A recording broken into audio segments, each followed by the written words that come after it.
Baik, Alhamdulillah. Auda, sekarang kita bersama dalam segmen Raudah Hati dan seperti yang telah pun kami beritakan, Auda, bersama kita di pagi ini tetamu kita iaitu insyaAllah bersama dengan Yang Mulia Ustaz Muhammad Adi Zaki bin Haji Matasim. Dan kali ini Mahirah ya, serta Auda penonton sekalian, kita akan memperkatakan mengenai dengan hijrah. Tapi hijrah ini jika kita ni perhatikan ya dari sudut yang lain mungkin banyak yang dapat kami rungkaikan bersama. Tapi kali ini kita akan memperkatakan mengenai dengan berani untuk berubah. Hijrah, berani untuk berubah ya. Bersama dengan kita pada pagi ini iaitu bersama dengan Yang Mulia Tuan Muhammad Adi Zaki bin Haji Matasim, merupakan kaunselor. Assalamualaikum Tuan. Waalaikumsalam warahmatullahi wabarakatuh. Ya, apa khabar pada pagi ini? Alhamdulillah sihat, alhamdulillah. Ya, alhamdulillah ya.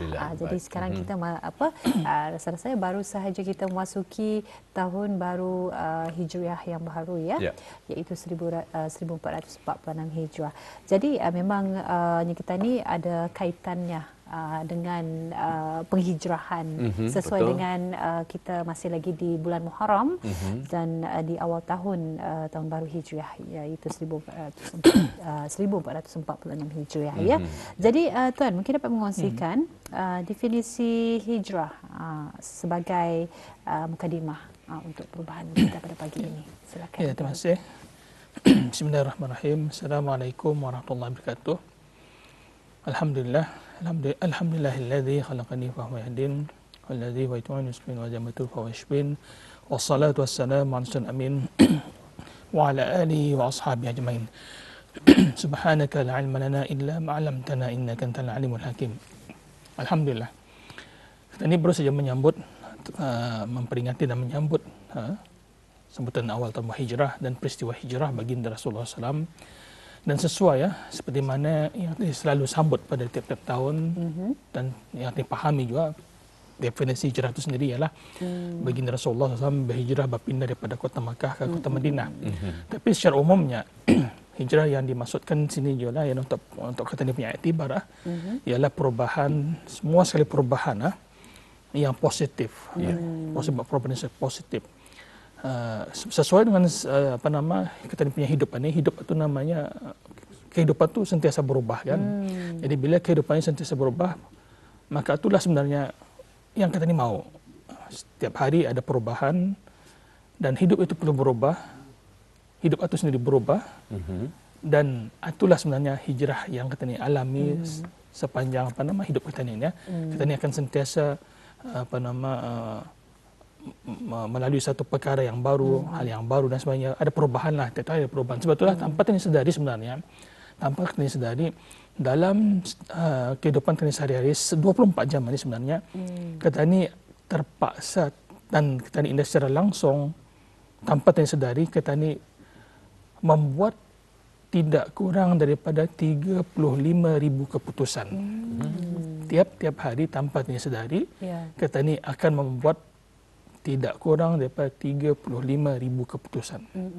Bermula daripada keputusan apa perkataan yang hendak kena ungkapkan, apa pergerakan yang kita nak gerakkan dan sebagainya. Dan keputusan yang penting yang perlu dipikirkan, keputusan yang secara spontan, inilah pergerakan kita di percakapan kita ni. Maka berlaku tidak tanpa kita sedari, sebenarnya tidak kurang daripada 35,000 keputusan yang otak ini memproses untuk mengambil, untuk bertindak. Jadi hijrah memanglah bila kita balik kepada sejarah, Rasulullah merancang membuat plan A, plan B untuk berhijrah ke Madinah. Jadi pengajarannya untuk kita ini dalam hidup kita ini pun kita ini perlu pelancangan. Jadi itu secara umumnya bila kita ini sebut pasal hijrah, kita ini balik kepada sejarah, maknanya perubahan kepada yang lebih baik. Tapi dalam konteks dari kehidupan kita ini sebenarnya kita ini banyak memerlukan perkara-perkara yang perlu kita ini lalui dan kita ini kita ini kena ubah dan sebagainya kita ini buat keputusan dan sebagainya itulah. Jadi kemudian Tuan mungkin dapat dijelaskan dalam perubahan ini apakah yang perlu diubah dalam kehidupan kita ni khususnya tadi Tuan ataupun Ustaz ada memperkatakan dalam sehari dalam 35,000 nyorang keputusan yang perlu dibuat. banyak tu kalau tadi kita fikirkan ya. Sebagai manusia biasa, apakah tadi kadang-kadang terfikir ataupun terpanggil untuk kata ni orang muhasabah diri, apakah dapat tadi laksanakan keputusan itu untuk dirubah?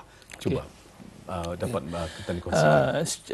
Secara umumnya tanpa tadi sedari memang tadi kena melalui sekurang-kurangnya 35,000 keputusan hendak dipikirkan ataupun diubah secara spontan tanpa tadi sedari. Walaupun ada 5 aspek utama dalam kehidupan kita ni, kalau kita mau berfikir semula, apakah yang hendak kita ubah tu? Pertama sekali dari segi sudut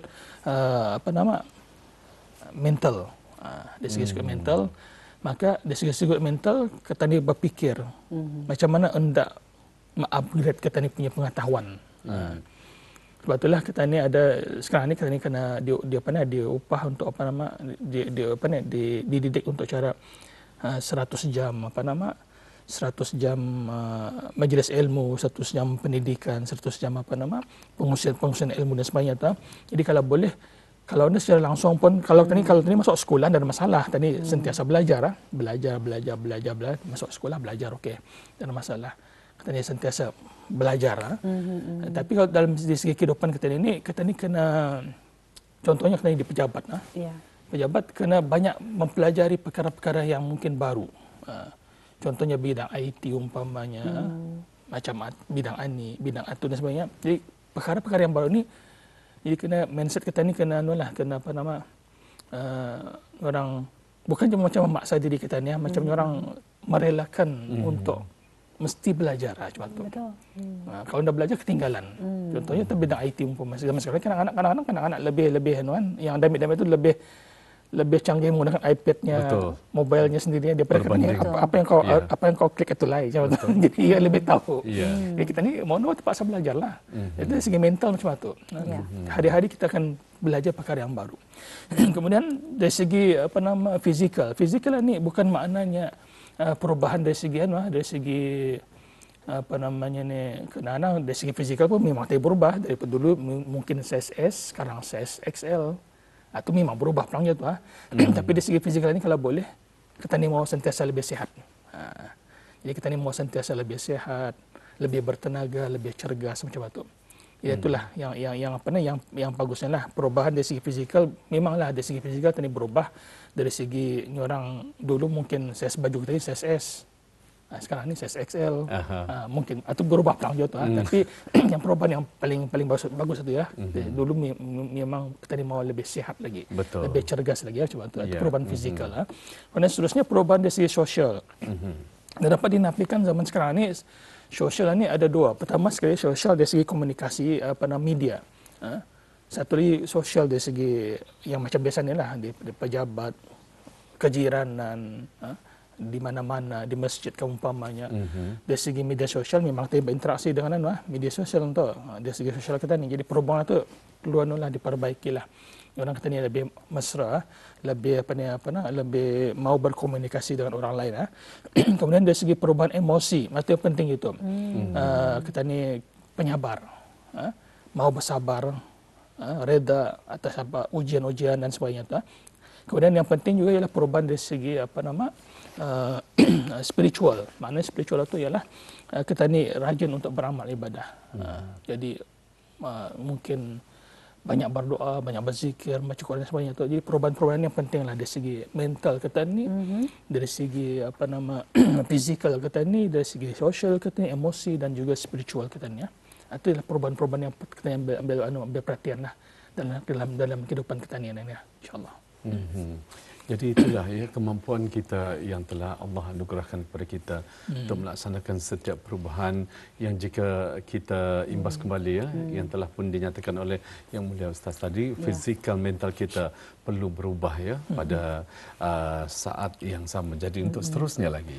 Ya, jadi mungkin dapat dikongsikan mungkin apa yang ingin disampaikan daripada apa yang telah pun dinyatakan tadi untuk perubahan dalam hidupan ini. Ya, salah satunya ialah kita ni istilahnya seperti mana tajuk yang tadi kan sampaikan pada pagi ini ialah berani untuk berubah kan. Jadi berani untuk berubah ni ada ia punya kategori ataupun ada ia punya panduan-panduannya lah. Jadi untuk kita ni mengetahui dulu adakah kena itu berani untuk berubah ataupun sebaliknya, kita ni kena tahu ada tes penilaian psikologi ya. Ini secara nyorang secara apa nama nyorang suka-suka lah, bukannya kena berserius sangat-sangat lah. Jadi kalau kita ni boleh tinjau pada pagi ini, masuk kepada slide kita ni, apakah adakah kita mau untuk berubah? Contohnya kita ni ada gambar di sini. Seperti yang tadi sudah nyatakan, perubahan itu adalah kehidupan, kerana hidup akan sentiasa berubah. Ada 2 gambar di sana. Cuba kita lihat, ada 2 gambar di sana.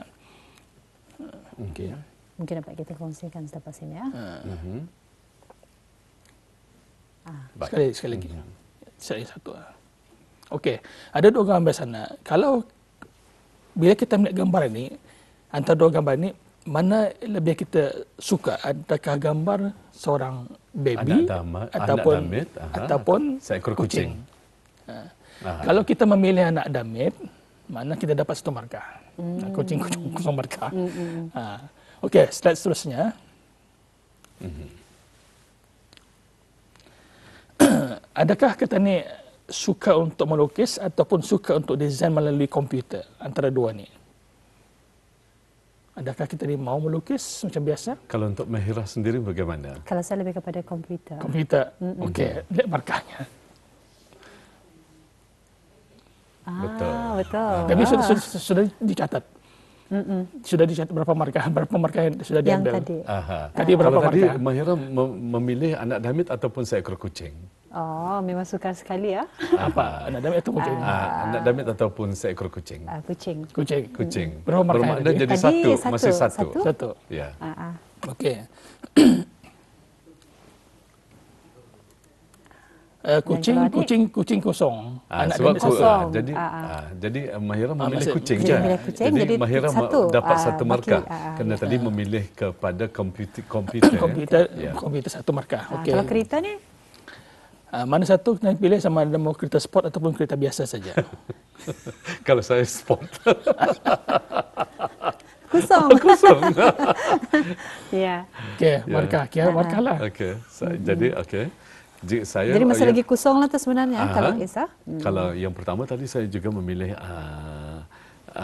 memilih kepada anak damit, maknanya yang kedua tadi satu kan. Kemudian seterusnya, antara minuman kosong, air biasa ataupun minuman berperisa? Saya air kosong. Air kosong. Jadi markahnya berapa tu? Kosong. Kosong ah? Kosong. Okey, seterusnya. Ingin naik tangga ataupun berjalan macam biasa? Kalau saya sendiri, saya suka berjalan biasa. Jalan biasa. Kalau saya lebih suka naik tangga lah, mencabar. Itu bagi saya, pandangan saya itu lebih mencabar diri. Dapat 1 markah. Jadi saya mendapat 2 markah. 2 markah. Ya. Okey, seterusnya. Pemandangan di Tasik jawapan sudah hutan? Ada. Tentu sekali. Tapi saya lebih suka ke hutan. Ya, memang merendah hutan. Ya. Jadi dapat 1 markah. 3. Corak yang macam itu ataupun corak yang satu lagi? Jadi corak bola-bola ataupun kotak-kotak. Kalau Is? Saya lebih kepada kotak. Kotak, samalah kotak. Jadi saya mendapat 4. Dapat 1 markah. Penonton kita pun boleh sebenarnya bermain bersama kita. Ini cukup seronok sekali sebetulnya. Dapat menguji minda kita. Okey, gambar seterusnya. Mau wang ringgit ataupun perkahwinan. Okey, ini sukar dua-dua sekali. lah ya. Tapi yang paling penting wang ringgit. Kena dengan wang kita boleh kan? Kita lihat jawapannya macam mana? Perkahwinan. Kosong. Jadi tapi kalau perkahwinan ada wang pun dah susah. Okey. Ni. Jadi nasi lemak ataupun sarapan ala barat. Mana mak ataupun ala barat? Saya tradisional. Nasi lemak lah ya. Samalah. Ya. Ya, dapat 1 markah lagi. Sekarang kita mengira. Kumpulkan dulu. Markah. Mau mendengar kuliah ataupun mau membaca? Saya lebih kepada membaca. Saya lebih suka membaca juga. Jadi kita lihat markah kita ni. Jadi saya memperolehi. Yang berjenama atau biasa saja? berjenama. Kalau saya berjenama. Berjenama. Kita lihat markah. Dapat satu markah, alhamdulillah. Melihat TB ataupun ada yang mencabar. Mountain mendaki ya, mencabar. Aktiviti mencabar ya. Cuma santai-santai melihat TB saja. Santai-santai ataupun mencabar. Kalau saya suka mencabar barangkali. Saya lebih suka mencabar. Okey. Oh, dapat satu markah lagi. Corak yang garis-garis begini ataupun yang satu lagi. Garis lurus ataupun garis melintang ataupun zebra ya. Zebra. Saya kepada zebra. Sama zebra. Kita tengok markah kita ni. Dapat lagi tambah satu Jadi markah. bermakna saya Nanti kita akan kira lagi keseluruhannya. Jadi semua sudah ya. Ya. Cuma dikira semua sekali markahnya. Saya Kira perolehi 9 mata. Sama. 9. Markah 9. 9 markah Ya, saja. okey baik. Okey.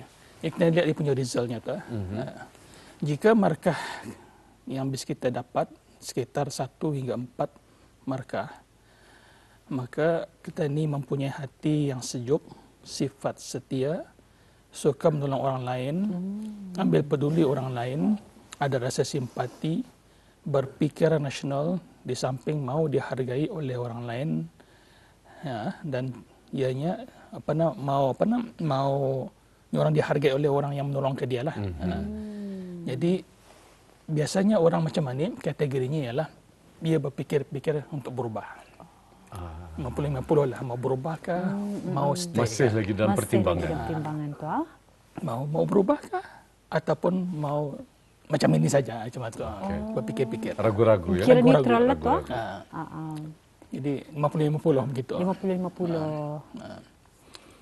Kemudian jika markah 5 hingga ke 9 markah, kreatif, pendamai dan stabil, rendah hati, tawadu, optimis, teliti, dan suka menghindari permasalahan. Dan orang yang begini ialah bersedia untuk berubah. Jadi kita ni tadi berapa 9 markah? 9 tadi. Kan main lagi alim ya, Mahirah tu nampak nak bulan lagi. Sama lah terus. Jadi kita ni kreatif, pendamai, stabil. Itu mungkin rendah hati ya, rendah hati, tawadu, optimis, teliti, sukar menghindari permasalahan. Jadi yang penting utama saya ialah bersedia untuk berubah. Bersedia untuk berubah. Jadi kalau bersedia untuk berubah. Betul sekali. Jadi dalam masa kita yang agak singkat ini, Tuan, kurang daripada 2 minit. Kurang daripada 2 minit. Macam mana ni? Ada lagi satu lagi. Ada lagi satu lagi. Ada satu Okey, result, kita kongsikan lagi. Okay. Oh ya, bagi markah 10 hingga 14. Extrovert, bersemangat, optimis, tapi kadang tidak serius, tidak sabar dan tidak disiplin. Jadi orang macam ini biasanya mau merubah secara mendadak tanpa berfikir panjang. Artinya menggeras. Tanpa memikirkan dia punya risiko-risiko atau masalahnya. Jadi ini 3 kategori lah. Ada orang jenis yang berfikir-fikir dulu mau berubah, tunggu dulu.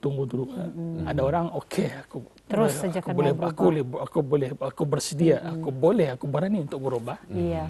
Ada yang mau berubah tapi risiko tidak tahu, akhirnya mungkin ada silap, ada salah, melakukan kesilapan dan melakukan kesalahan. Ya, jadi sebenarnya macam mana nih cara untuk memberanikan diri untuk membuat perubahan ni? Bergantung kepada niat kita ni. Yang penting kita ni punya niat dan secara terbiah kita ni sendiri ya. Artinya kita ni bermula daripada niat kita. Sebetulnya dalam konsep hijrah pun Rasulullah menegaskan tentang niat. Innamal a'malu binniyat wa innamal likulli imrin ma nawa. Siapa yang berniat kerana Allah dan Allah dan Rasulnya, maka dia akan dapat pahala anugerah Allah dan Rasulnya. Siapa yang berniat kerana sebaliknya, ia akan dapat juga tetapi pahala tidak dapat. Jadi kita ni berbalik kepada niat kita sendiri, azam kita sendiri, azam. Ya.